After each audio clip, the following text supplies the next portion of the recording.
Shalom Bapak Ibu Saudara yang dikasihi Tuhan. Sebelum kita melanjutkan renungan kita hari ini, bersama-sama saya akan mengajak kita semua untuk berdoa. Mari kita berdoa. Tuhan Yesus, terima kasih untuk hari ini. Kalau sebentar kami akan bersama-sama membaca dan merenungkan kebenaran firman-Mu. Mari Engkau tolong pimpin kami, taruh hikmat marifat-Mu atas kami, taruh pewahyuan baru atas kami, taruh rema-Mu atas kami Tuhan, supaya firman-Mu ini boleh termeterai kuat di dalam kehidupan kami. Dan mampukan kami untuk kami bisa melakukan apa yang menjadi isi hati-Mu melalui firman-Mu pada hari ini. Terima kasih Tuhan Yesus, terima kasih. Kami siap untuk mendengarkan firman-Mu. Di dalam nama-Mu kami sudah berdoa dan mengucap syukur. Haleluya, amin. Puji Tuhan. Mari bersama-sama kita akan buka di dalam Matius pasal yang ke-26 ayat yang ke-17 sampai dengan ayat yang ke-25. Yesus makan Paskah dengan murid-muridnya.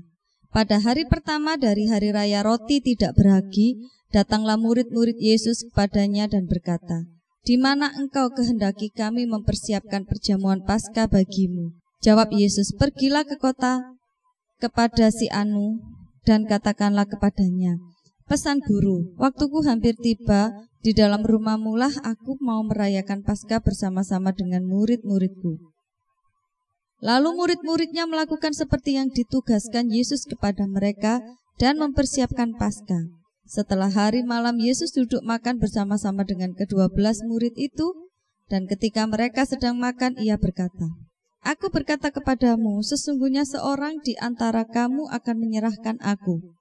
Dan dengan hati yang sangat sedih berkatalah mereka seorang demi seorang kepadanya, "Bukan aku ya Tuhan." Ia menjawab, "Dia yang bersama-sama dengan aku mencelupkan tangannya ke dalam pinggan ini. Dialah yang akan menyerahkan aku. Anak manusia memang akan pergi sesuai dengan yang ada tertulis tentang dia.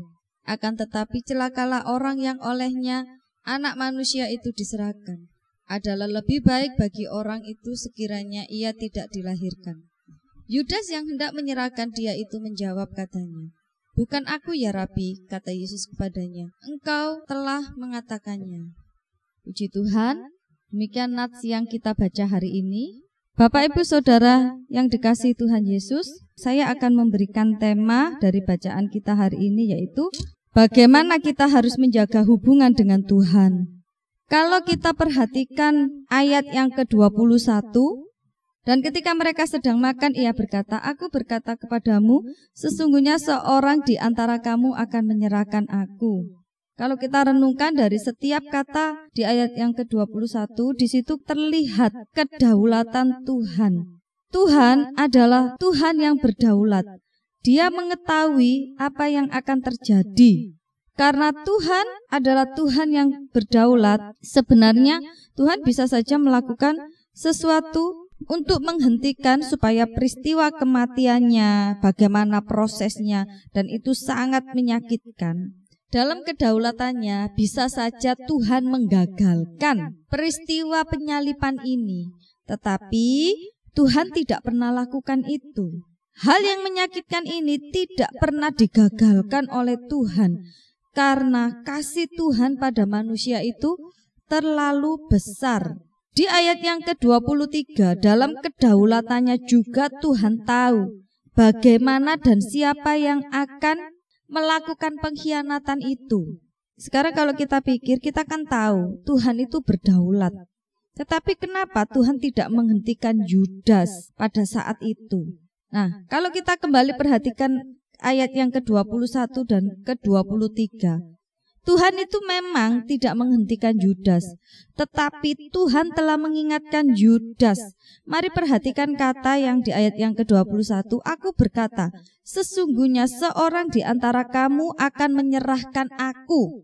Tuhan sudah mengingatkan yang pertama, di antara murid-muridnya ada satu orang yang akan menyerahkan Tuhan. Untuk Tuhan mengalami penyiksaan yang luar biasa. Yang kedua, Tuhan juga sudah mengingatkan di ayat yang ke-23, "Dia yang bersama-sama aku akan mencelupkan tangannya ke dalam pinggan ini.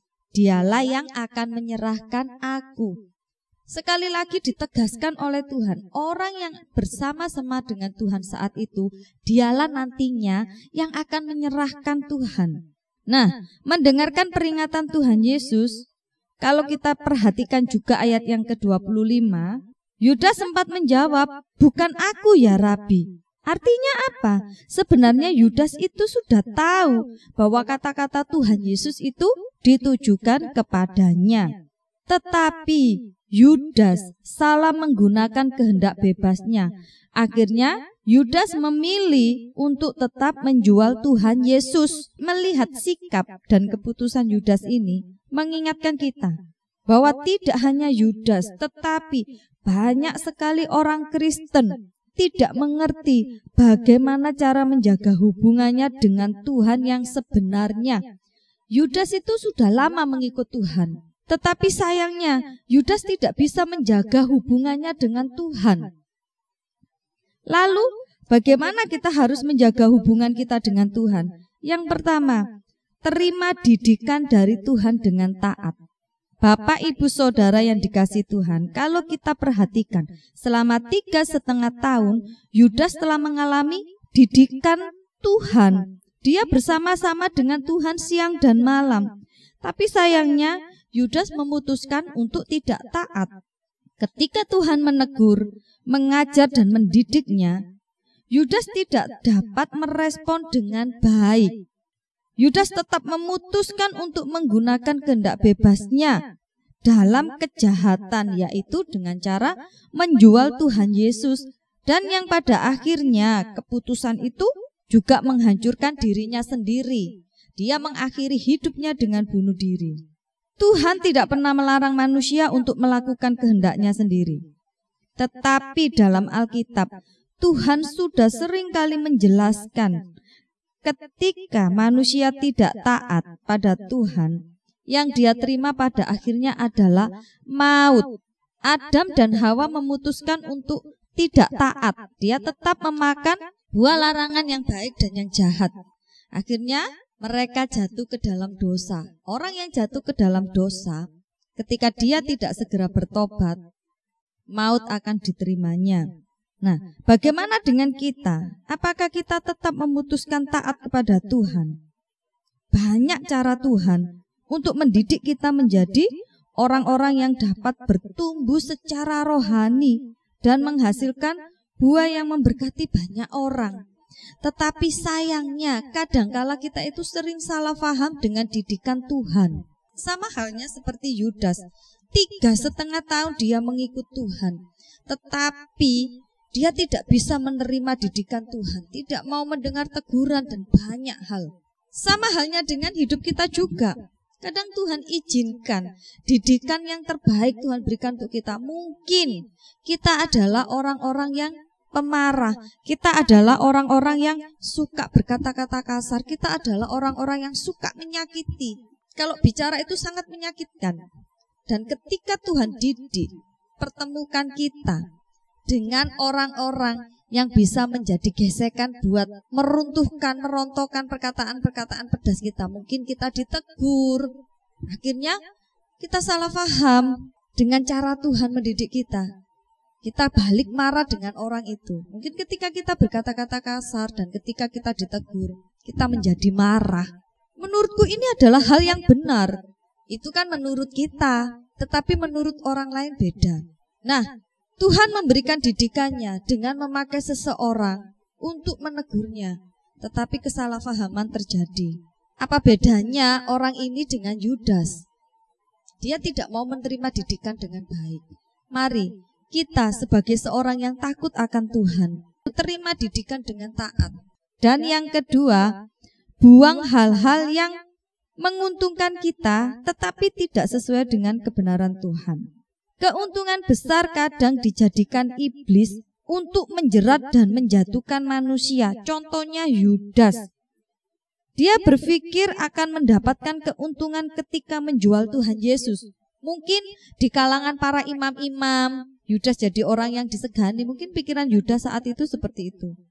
Secara finansial, Yudas juga memiliki keuntungan 30 keping perak. Tetapi karena dia tidak menjaga kebenaran Tuhan di dalam dirinya, bukannya untung, tetapi dia malah jatuh dalam dosa dan membuat celaka hidupnya sendiri. Sama halnya dengan manusia, kadang melakukan hal yang menguntungkan dirinya sendiri, tapi tidak sesuai dengan kebenaran Tuhan. Misalnya, untuk dapat menarik simpati atau segera naik jabatan, dia mulai cari muka dengan si bos. Mungkin dia mulai berusaha untuk mencari kelemahan-kelemahan partner kerjanya supaya dia mendapatkan nilai yang terbaik, tetapi temannya dipandang buruk oleh bosnya. Tujuannya cuma satu, yang penting saya naik jabatan. Masalah kamu mau dikeluarkan atau tidak itu urusanmu. Nah, memang secara pribadi ini sangat menguntungkan bagi orang ini. Tetapi yang sangat disayangkan, orang ini telah salah langkah. Dia tidak lagi hidup dalam kebenaran Tuhan. Tuhan tidak inginkan hal yang seperti ini. Tuhan tidak inginkan hal yang buruk dilakukan oleh umat-umat kesayangannya, oleh orang-orang yang dikasihinya, oleh orang-orang percaya yang mengasihi Tuhan. Percaya Bapak Ibu Saudara yang dikasihi Tuhan, tanpa cara-cara yang kotor sekalipun, jika Tuhan mau mengangkat kita untuk menjadi kepala dan bukan ekor, itu akan terjadi. Mungkin dalam bisnis kita, supaya bisnis atau usaha kita itu laris manis, atau semakin berkembang kita mulai menggunakan cara-cara yang kotor. Secara pribadi itu memang menguntungkan. Tetapi orang yang tahu menjaga hubungannya dengan Tuhan tidak akan pernah melakukan hal itu. Justru orang yang tahu menjaga hubungannya dengan Tuhan, dia akan tetap berjalan di jalur kebenarannya Tuhan.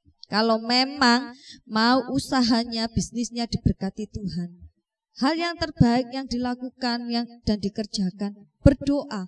Doakan, dan doakan, tetap berusaha. Percayai, kalau Tuhan mau mengangkat kita, tidak ada satu orang pun yang bisa menggagalkan setiap rencana Tuhan. Mungkin sekalipun kiri kanan berusaha menjatuhkan kita, tetapi kalau hidup kita benar di dalam Tuhan, saya percaya kalau kita mau menghidupi kebenaran Tuhan, semuanya itu akan berlalu karena Tuhan yang akan menjadi pelindung atas setiap usaha pekerjaan kita, akan setiap hubungan kita dengan sesama kita, dengan orang-orang di sekitar kita, dengan suami, dengan istri, dengan anak. Kalau kita mau hidup dalam kebenaran Tuhan, maka Tuhanlah yang akan menjadi pembela atas hidup kita. Jadi Bapak Ibu Saudara yang dikasihi Tuhan, dari nats ini mari kita belajar bagaimana kita harus menjaga hubungan dengan Tuhan. Yang pertama, terima didikan Tuhan itu dengan taat. Terima dengan taat. Orang yang lapang hati dan mau taat kepada Tuhan, dia akan menjadi orang yang paling beruntung. Dia akan menjadi orang yang diberkati Tuhan. Dia akan menjadi orang yang dapat selalu merasakan sukacita dan damai sejahteranya Tuhan. Kuncinya satu, taat. Terima didikan Tuhan dengan taat. Apapun yang terjadi atas hidup kita, taat. Kita tidak perlu menentang Tuhan. Taat dan taat. Terima didikan itu, karena didikan itulah yang akan membuat kita menjadi berbuah, dan buah itu akan dinikmati oleh banyak orang. Yang kedua, bagaimana cara kita menjaga hubungan dengan Tuhan? Buang hal yang menguntungkan kita secara pribadi, tapi tidak sesuai dengan kebenaran Tuhan. Tetap lakukan bagian kita, mendoakan apa yang perlu kita doakan, mengampuni apa yang perlu kita ampuni, mengasihi orang yang perlu kita kasihi. Jangan mencari keuntungan sendiri. Kalau apa yang kita cari itu tidak sesuai dengan kebenaran firman Tuhan, tetap saja jalan bersama Tuhan, libatkan Tuhan di dalam setiap urusan kita, libatkan Tuhan dalam setiap perkara kita. Tetap jalan dalam kebenaran Tuhan, jangan sampai menyimpang ke kanan ke kiri. Keuntungan pribadi kita kalau itu tidak sesuai dengan kebenaran firman Tuhan, itu nanti juga akan mencelakai kita.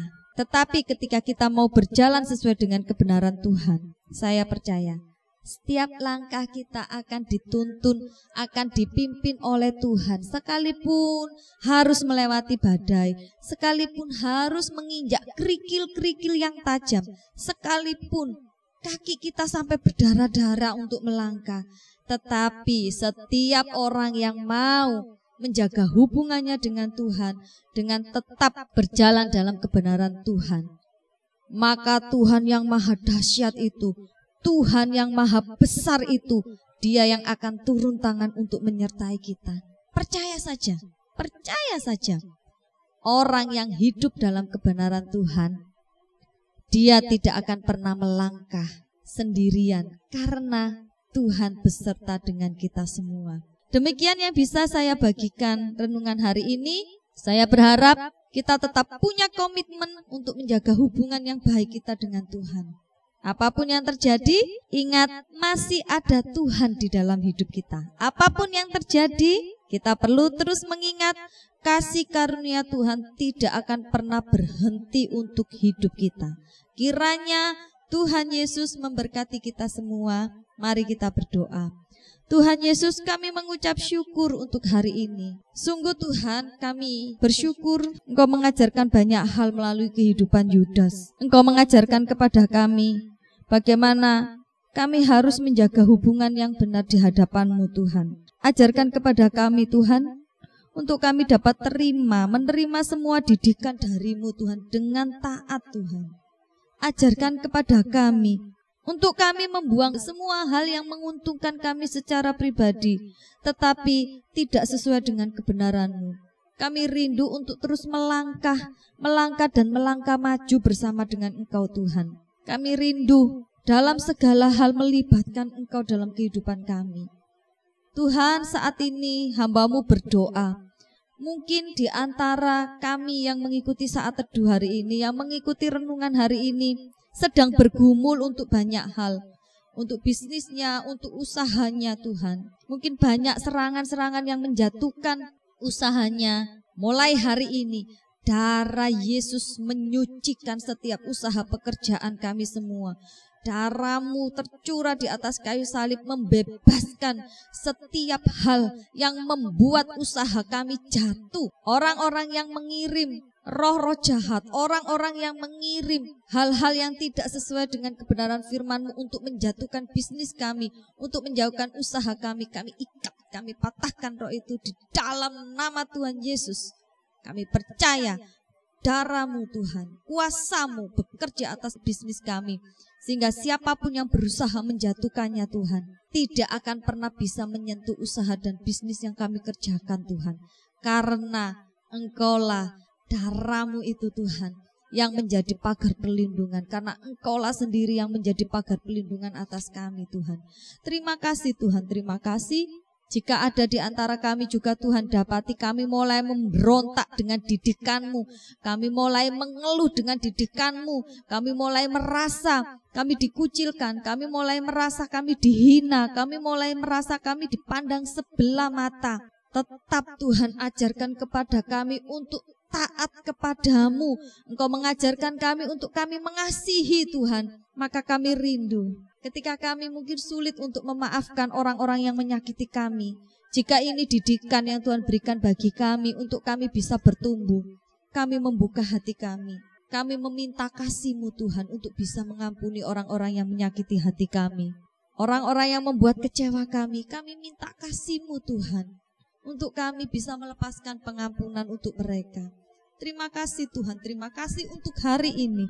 Terima kasih untuk semua kebaikan-Mu. Terima kasih untuk semua anugerah-Mu Tuhan. Terima kasih Bapa. Di dalam nama-Mu Tuhan kami Yesus Kristus, kami sudah berdoa dan mengucap syukur. Haleluya, amin. Kiranya Tuhan memberkati kita semua. Dan saya berdoa kita semua tetap dalam keadaan sehat. Terima kasih.